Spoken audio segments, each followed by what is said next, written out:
Hello good morning welcome to my mini vlog after long time पछि मैले चाहिँ आफ्नो मिनी भ्लगलाई कन्टिन्यू गर्दैछु। यो चाहिँ मेरो न्युजिल्यान्डको फर्स्ट मिनी भ्लग हो।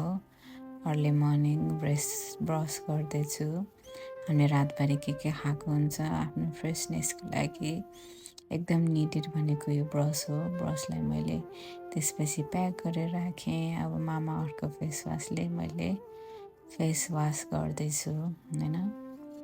फेस त वास गर्नु पऱ्यो मजाले क्लिन हुने गरी होइन।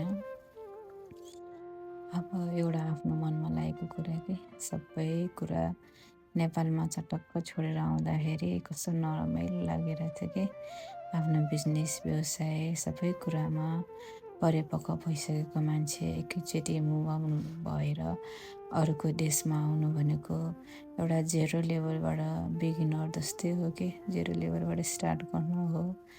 अब नसिकेर जाने नजान्ने भन्ने कुरा केही नै हुँदैन।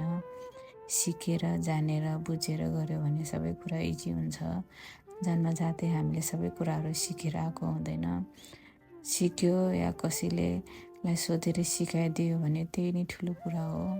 अब हेरौँ यता हामी जेरो लेभल नै छौँ। सबै कुरा जानेर बुझेर नै गर्नुपर्छ। अरूको देशमा नियम कानुनदेखि लिएर इच एन्ड एभ्रिथिङ सबै कुरा फरक छ। हाम्रो देश नेपालमा जस्तै होइन। अब यता चाहिँ एकदमै आनन्द छ ठाउँ हुन त आफ्नो जन्मभूमि नेपाल देश पनि एकदम राम्रो छ। अब हेर्दै जाऊँ के हुन्छ लाइफमा। त्यसपछि मैले फेस वासले मुख धोएँ मजाले। लाइफ हो अब फेस वास धुने मुख धुने कामै छ मेरो त। यता आउने बित्तिकै कामहरू हुँदैन, काम खोज्न बाँकी नै छ। मेरो हस्बेन्डको चाहिँ नि कन्टिन्यू हुँदैछ काम। म त अब बिगिनर जस्तै हो। सबै कुरा सिकेर बुझेर मात्र गर्नुपर्छ। यता चाहिँ नि के एउटा राम्रो छ भने यो डाइरेक्ट आएको यो वार्म वाटर चाहिँ नि हामी डाइरेक्ट खान्छ। जारहरू एकदम बोतलहरू चाहिँ नि किन्नु पर्दैन। एकदम राम्रो सफा हुन्छ। खानेपानीहरू डाइरेक्टै यहाँ सप्लाई भइरहेको हुन्छ। यो एउटा चाहिँ एकदम राम्रो कुरा लाग्यो। त्यसपछि त्यो वार्म वाटर लिएर म बाहिर फ्रेसनेसको एक्सपिरियन्स गर्न गएँ। मजाले बाहिर फ्रेस हावाहरू लागिरहेको थियो, घाम पनि लागिरहेको थियो। त्यसपछि ब्रेकफास्ट बनाउन मैले एग उमाल्न लागेछु आज मर्निङमा एग खाने भनेर। त्यसपछि पानी हालेर मैले एगलाई अब स्टिम गर्नु पऱ्यो भनेर पानी हालेँ। अलिकति कति चाहिने हो। त्यसपछि चाहिँ ठाउँ एकदम राम्रो छ। यो अपार्टमेन्ट पनि राम्रो छ होइन।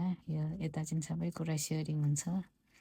किचनहरू पनि एकदम राम्रो छ। निडेड चाहिने कुराहरू सबै छ उपलब्ध। अनि मैले ग्यास सिलिन्डर पनि कति राम्रो होइन, टोटली यहाँ क्लोज गरेर हुन्छ। यसरी अन गरिन्छ। लाइटर पनि एकदम युनिक लाग्यो।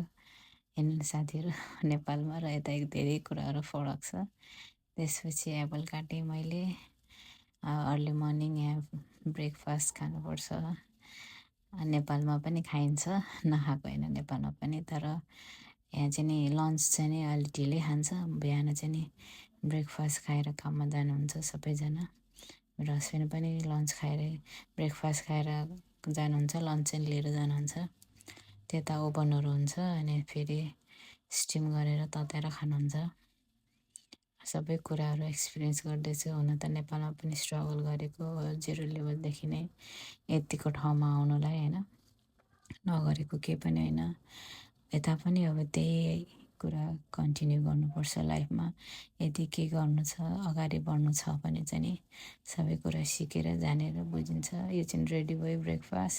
त्यसपछि फेरि मैले lunch ready. Have a good day साथीहरू। Bye bye, see you.